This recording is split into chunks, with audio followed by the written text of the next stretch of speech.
Children should be kept as safe as necessary during play, but not as safe as possible.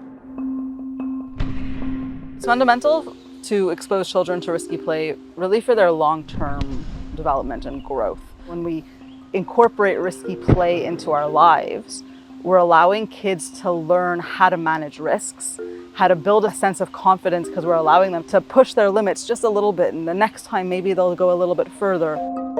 The difference between danger and risk would be in the perceived level of risk or danger. So something that is dangerous is something that has a very high chance of it leading to injury, loss, something that could harm us. Whereas something that is risky, it is potential.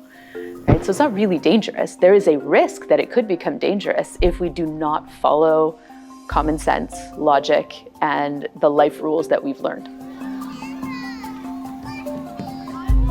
You can define your own abilities. You know your own limits, and you define how far you're willing to go. Being able to challenge ourselves where there is a risk of something happening allows us to kind of determine when we should not do these things and when we have the skills necessary to succeed.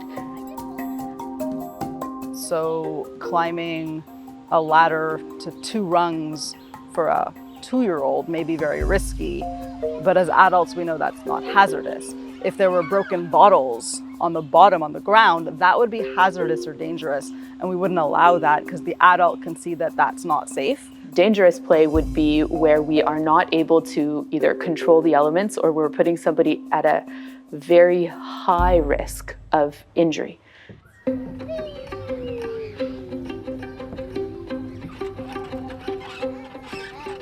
Children are a blank slate.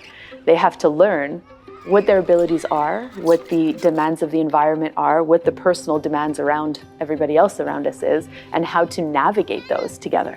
We're overprotective of our own children. We're not allowing them to have that freedom to do the types of play that we played as children. So we're already seeing with the generation of kids who were brought up in that very bubbled environment where everything was structured, everything was adult run.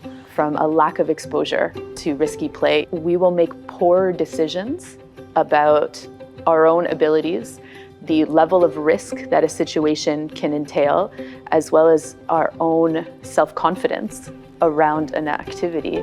As an older individual, we'll be risk averse, or we will avoid taking chances.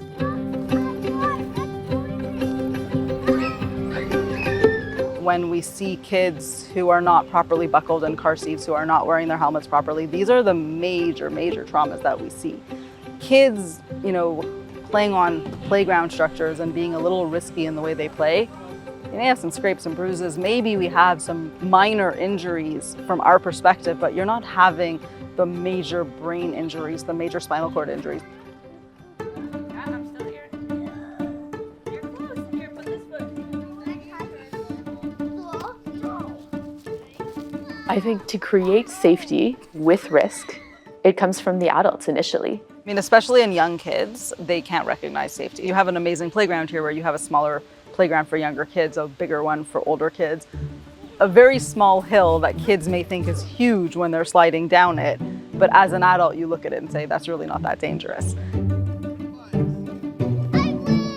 Basically, there's 6 different types of risky play, right? There's play with heights, play with speed, play with impact or like rough and tumble play.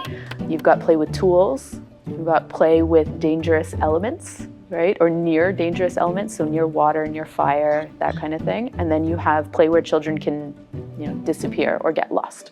Trusting the children to have the abilities necessary to do the task or to say no. And that is risky play because the kid is in control.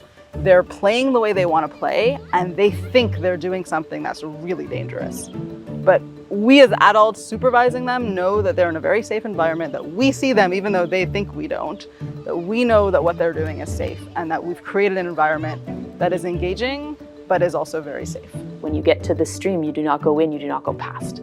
Kids need to have time. They need to have time to play outside. They need to have other children to play with, to engage with. They need to have the environment necessary to do it. I really want everybody to embrace risky play and not to fear it.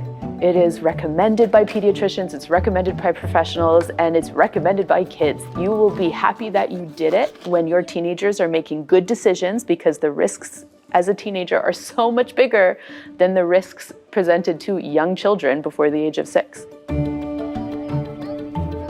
It's within the context of an adult ensuring that there's no serious hazards.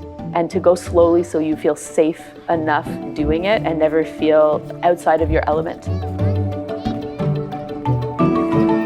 Learn from the relationship that you develop with your kids doing these activities.